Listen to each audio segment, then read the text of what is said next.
The Lexington Fayette County Health Department is reporting 5 new cases of pertussis, also known as whooping cough, bringing the total to 57 cases since April.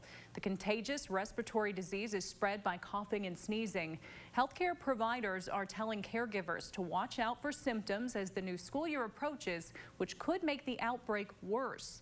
The whooping cough vaccine is part of regular immunizations for school-age children.